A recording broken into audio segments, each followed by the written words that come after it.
Hello sa inyo mga kasari, good afternoon and welcome back to my YouTube channel. Today is Tuesday at madami na pong dumating na delivery ngayong araw ng Tuesday pero hindi na po ako nag-vlog kagaya po ng ahente po natin ng mantika. And dumating din po mga kasari, hindi pala dumating, umalis pala kami ni partner. Kakagaling lang namin from Dali at namili lang po kami ng kaunti. Especially yung gin bilog guys. Yan, bumili kami ng isang box ng gin bilog. Ngayon po mga kasari ay kasalukuyan po akong nagre-repack ng asin. Medyo marami na ako guys na repack. Naisipan ko lang talagang biglang mag-vlog mga kasari. Ngayong araw ng Tuesday, medyo madami ding kaganapan ngayon at medyo madami ding nagka-cash out. Mas in demand guys ang cash out ngayon. Minsan 'di ba puro cash in. Ngayon naman kahapon kasi panay cash in, ngayon naman panay cash out. Ngayon naman naubusan tayo guys ng pang cash out, yung cash on hand. Naubusan tayo dahil 'di ba, galing kami ni partner guys sa Dali. Nag-cash in din kami doon. Nag-cash in din ako ng 8,000 ba. Ganon, kaya naubos din yung cash on hand natin. Buti na lang to the rescue yung ating benta sa sigarilyo at ayun, merong nag-cash out ng yung una 3,500 tapos yung pangalawa 5K. Dapat nga 10K yun guys, sabi ko hindi na kasya, kaya binabaan na lang ni kuya, ginawa na lang niyang 5K. So yun guys yung kagandahan na meron tayong GCash, talagang extra income load. Ayun guys, merong magpapaload. Sige na, may kausap ka. Hindi, wala, nagbablog ako.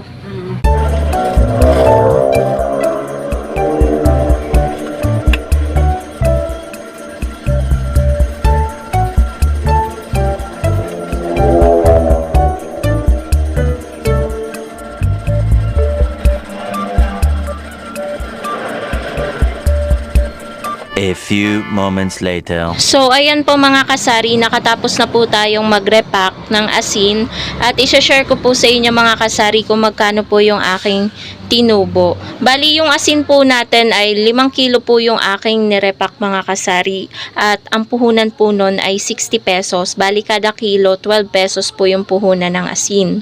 So, nakagawa po ako mga kasari. Syempre, binilang ko muna bago ako mag-start mag-vlog. Ito na yung iba. Isa lang naman yung natira dun sa ating asin pero hindi ko na sinama. Bali, ito, binilang ko na rin itong nasa plastic. Bali, nakagawa ko guys ng 35 pieces na tag pa 5 pesos. So, tinimes ko sa 5, 175 yung kinalabasan. So, ilalas natin yung 60 pesos. Ito guys, yung ating tinubo. 115 pesos. So, worth 60 pesos na asin. 'Di ba mga kasari, ang laki ng tubo natin sa pagre-repack. Kaya magre-repack na din po kayo kung kayo po ay hindi nagre-repack. Pero kung mas convenient po sa inyo na bibili na lang ng hindi ko po kayo pinipilit na magre-repack. Syempre 'di ba, may kanya-kanya tayong pagod sa tindahan. Hindi tayo magkakatulad ng level ng pagod, 'di ba mga kasari? Meron kasing mga kasari natin na mas convenient sa kanila, mas mapapadali yung gawain nila kung bibili na sila na nakarepack. So, sa kanila na po yun. Desisyon yun ng ating kapwa tindera. Kaya, respeto natin yun. Pero ito, parang pinaka tips na rin to sa inyo guys. Kung gusto nyo lang naman tumubo ng mas malaki pa. So, share ko din pala sa inyo mga kasari. Ito yung total ng pinagbayaran ko kanina sa ahente ng mantika. 1,053. At yung mantika guys, ito na. Ayan yung mantika. Yan yung taas ng mantika. Buti na lang medyo mataas ngayon yung mantika nila. Kasi puno yan guys. Ayan, puno. Medyo bumaba guys. Good news dahil bumaba daw ang mantika. 300 na lang. Last week kasi guys is 310. Bumaba siya ng 10 pesos. So, 30 pesos yung bentahan natin ng mantika kada bote. And then yung asukal naman po natin, bumaba din po siya. Yung wash po natin from 75 pesos per kilo, 72 na lang. So, bumaba po siya ng 3 pesos yung ating asukal na wash. So, good news pala itong ating delivery dahil nagsisibabaan yung mga items. So, kumuha tayo ng 5 klase ng gummy. 4 lang pala ito. At ito yun guys, yung mga bago. Gummy bear. Tapos, ito yung 3. Ito pares silang cola and then gummy teeth. Ayan yung ating mga gummy. Hindi pwedeng mawala yan dahil sobrang mabenta yan guys sa mga bata at pati na rin sa matatanda. Max White, naisalin ko na ito siya. And then, Copico Brown. Ayan, naisabit ko na rin guys. Dahil kanina, 4 na lang na twin pack yung natira. Ayan yung mga kape natin, mga kasari. Oh. Hanggang dun sa dulo. Ayan, mga kape natin. So, ano pa ba? Yan, bumaba yung ating mantika, asukal. Meron din tayong puting asukal. 1 kilo lang guys yung aking kinuha. At yung asukal, eto pa guys. Hindi ko pa nalalagay dito sa ating mega box. Yan, 4 na kilong wash na tagwa 1/4 at 1 kilong puti na tagwa 1/4. So, total of 1,053.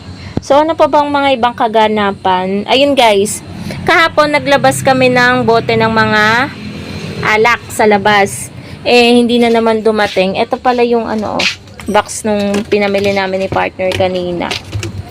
Yan. Sinalansan ko na yung ating gin bilog. Actually, mga kasari, marami na rin nabawas dito Kasi kanina puno yan dito.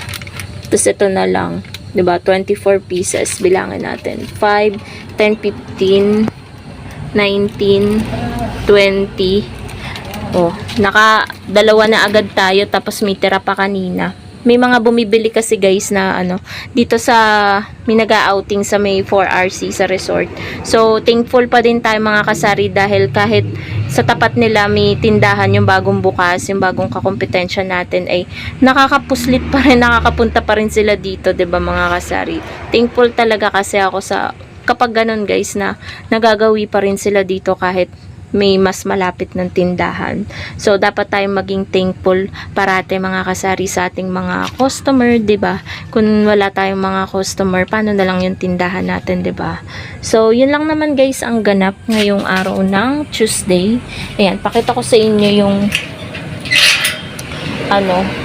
ayan yung mga inilabas kong cases, Ayan. O-order sana tayo ng 4. Ayan. Kaso hindi na naman dumating yung ating ahente. Si partner pala guys, umalis.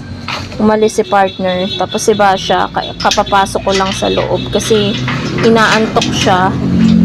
Ayun, dun ko na lang siya pinatulog sa loob. And then kanina guys, dapat bago kami magpunta ng Dali, dumaan kami dito sa ino-orderan ko ng Pepsi na debote. Kaso nga, wala. Mountain Dew. Kaso bukas pa rin i-deliver. So, kaya ito, yung mga bote natin. Yan. Yan yung mga bote natin. Bukas pa daw dadaan. Ano yan? Ayun guys, nagbenta lang tayo doon sa bumili. Ayun sila Ayun. Yung 2 lalaki. Nagbenta lang ako doon guys. So, ano pa ba? Yun lang naman guys ang update ko sa inyo. Ayun nga, dumaan kami doon sa may Pepsihan kaso bukas pa daw dadaan. Kaso Mountain Dew. Ewan ko lang kung gusto din yun ng mga nagmimerienda dito. Ngayong hapon guys, anong oras ngayon? 4:13. Hindi nagmerienda ngayong hapon. Siguro may iba silang pinuntahan. Sa iba sila nagmerienda. Pero okay lang naman mga kasari. Huwag tayong magdadamdam kung yung kinasanayan nating mga construction worker na sa atin nagmimerienda paminsan-minsan hindi sa atin. Syempre guys, choice nila yon kung saan nila gustong magmerienda. Malay nyo, sawa na sa paninda nyo, ganun. Siguro nagsawa sa siopaw. Malay nyo bukas, 'di ba, ng umaga, sa inyo na ulit magmerienda. Ganun lang naman guys ang buhay Kapag may umaalis, may dumadating, ganun na lang dapat yung maging mindset natin. So, yun lamang po mga kasari. Thank you so much for watching and happy selling po sa inyong lahat. Bye guys!